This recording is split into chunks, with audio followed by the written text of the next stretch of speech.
Was the mask created for Tuten Camun or for someone else? Are coming out not just because objects are being examined in detail, but also because new technologies can be applied to them. For more than 3,300 years, King Tuten Camun's golden mask has stared back at the world, perfect, silent, and untouchable. Millions have seen it, thousands have studied it, and everyone assumed its secrets were already known.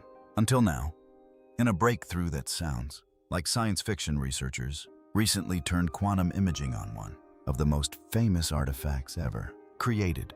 Not X-rays, not scans we've used before, something far more precise. Able to see beneath the gold without removing a single fragment. What appeared wasn't damage, it wasn't decay. It was structure patterns, subtle anomalies no one expected to find inside. A rare mask believed to be purely ceremonial. Before we show you what forced historians to rethink everything, take a second to like and subscribe, because discoveries like this are rewriting history in real time. Because what quantum imaging revealed doesn't just change how we see the mask, it changes how we see King Tut himself. Something didn't look right when Howard Carter discovered King Tut's tomb back in 1922. The world went absolutely crazy. Inside were treasures beyond imagination, golden chariots, stunning jewelry, beautiful statues, and furniture fit for a king. But the real showstopper was waiting in the final coffin, the golden death mask. This thing is absolutely incredible. It stands about 21 inches tall and weighs over 22 pounds. That's heavier than a bowling ball, except this one is made entirely of solid gold, decorated with beautiful blue stones called lapis lazuli and bright turquoise that catches the light like water too. The ancient Egyptians, this wasn't just a pretty face. It was serious business. They believed gold was literally the flesh of their gods. The mask had one job: protect the mummy and help the pharaoh's soul find its body in the afterlife. Without it, his spirit could wander forever, lost and confused. On the back, they even carved magical spells from their sacred texts to keep him safe. For years, everyone looked at this mask and saw perfection, the ultimate example of what ancient Egypt could do. But here's the thing.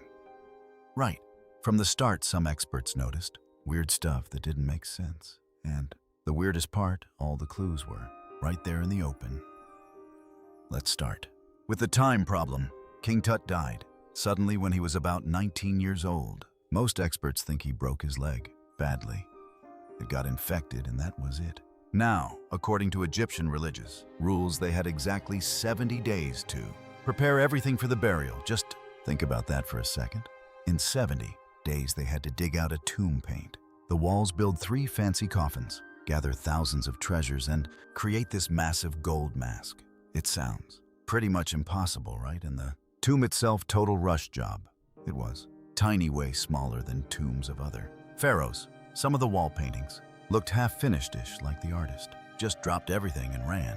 Even the huge stone box that held the coffins had chips and cracks on the corners, like workers had to literally force it through the doorway because it didn't fit. So researchers started looking more carefully at all the stuff buried with Tut. Here's where it gets really interesting. A lot of it didn't seem to be made for him at all. They found statues that looked like different people. They found jewelry that seemed designed for a woman. Then they took another hard look at the mask itself. The biggest red flag, the ears. The mask has pierced ears holes for earrings. In ancient Egypt, only kids and women wore earrings. An adult male pharaoh would never be shown with pierced ears on his burial mask. It broke all the rules. Some experts also pointed out that the face looked kind of delicate and feminine. Even the gold color seemed a bit different. The face had a slightly warmer, redder tone than the headdress around it. So people started asking a pretty wild question. What if this mask wasn't even made for King Tut? What if? The priests were freaking out about that. 70-day deadline grabbed a mask that was already made for someone else, changed it really quickly, and just stuck it on Tut's mommy, which led to the obvious next question. If it wasn't Tut's mask, whose was it? Everyone's attention turned to one of history's most mysterious women, Queen Nefertiti. She was Tut's stepmother and one of the most powerful people in Egypt. But after her husband died, she just vanished from all the records, completely disappeared. Some historians think she actually became Pharaoh herself, just under a different name. What if this mask was made for her? That would explain the pierced ears and the softer features perfectly. For decades, this was the big debate in Egyptian archaeology. Was the world's most famous artifact specially made for Tut, or was it basically a hand-me-down? But it stayed just a theory. Then X-ray technology came along and seemed to solve everything. The beard disaster. For most of the 1900s, the Nefertiti theory was exciting to talk about, but there was no way to prove it. You'd have to damage the mask to really test it, and nobody was going to let that happen. So the mask sat safely behind glass in Cairo's Egyptian Museum, seen by millions of people every year, keeping its secrets. Then 2014 happened, and it was bad. During a regular cleaning, someone accidentally broke off the mask's long braided beard. This wasn't just any decoration. It was a symbol of godly power. The museum workers panicked. Instead of calling experts who knew how to fix ancient artifacts, they tried to do it themselves, and they used the worst thing you can imagine: epoxy glue. That's the super strong industrial glue you'd use to fix a leaky pipe or a broken car part. They slapped it on, thick, stuck the beard back, and hoped nobody would notice.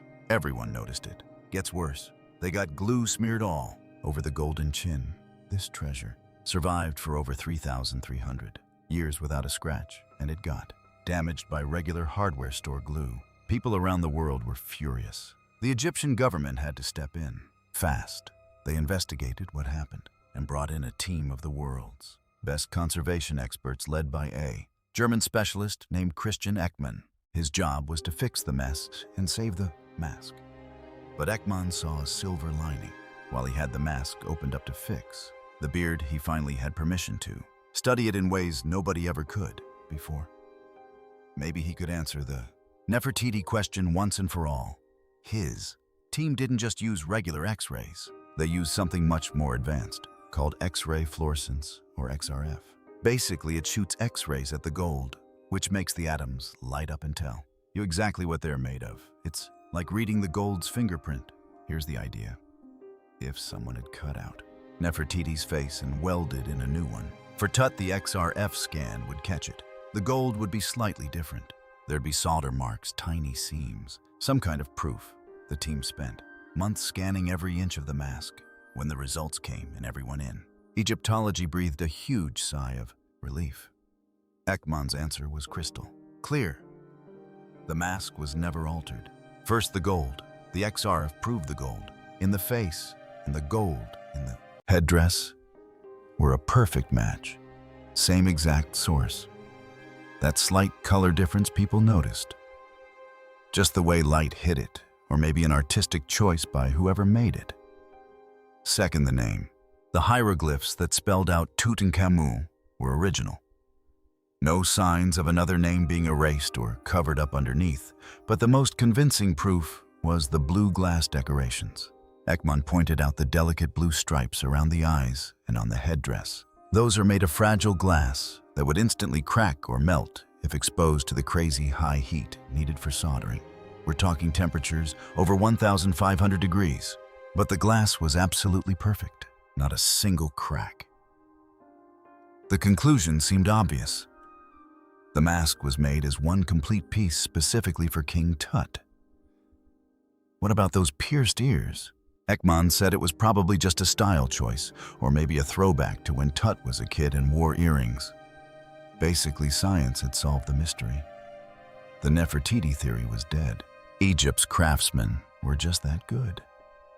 They really did make this incredible 22-pound masterpiece in just 70 days. Ekman's team carefully removed all the bad glue.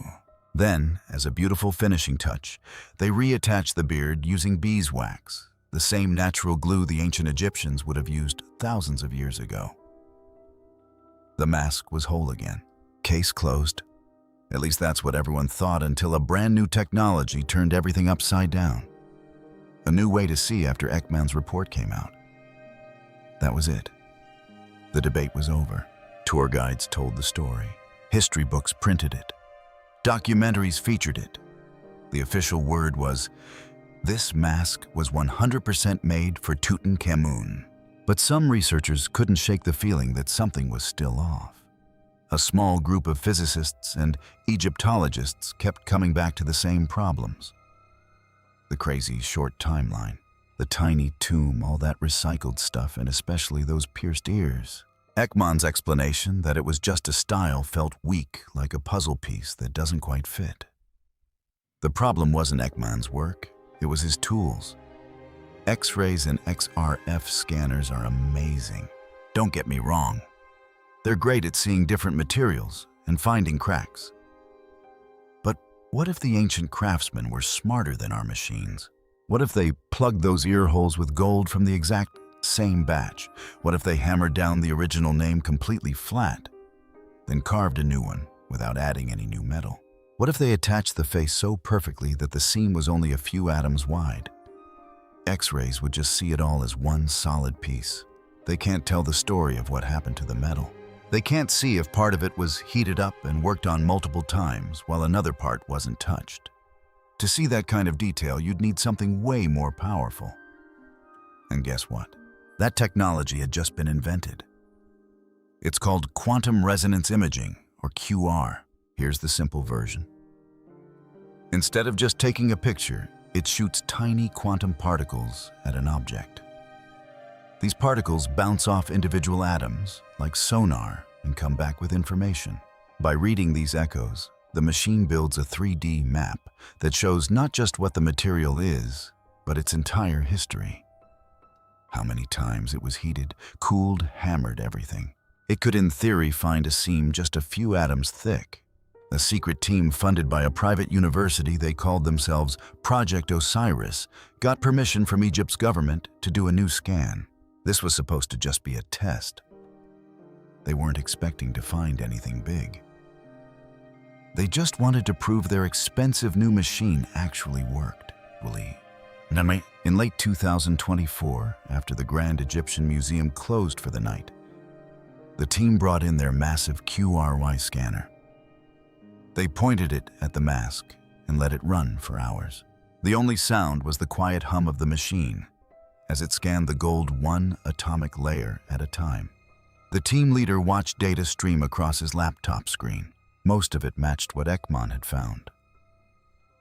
Then the scanner focused on the cartoon, the oval shape that contained Tut's name. New images started appearing. The team leader dropped his coffee cup. The truth comes out.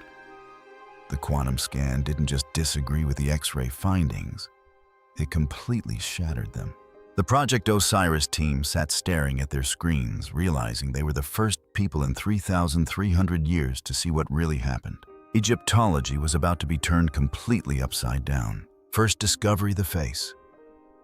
The quantum scan found what the team called thermal ghosting, all around the edges where the face meets the headdress.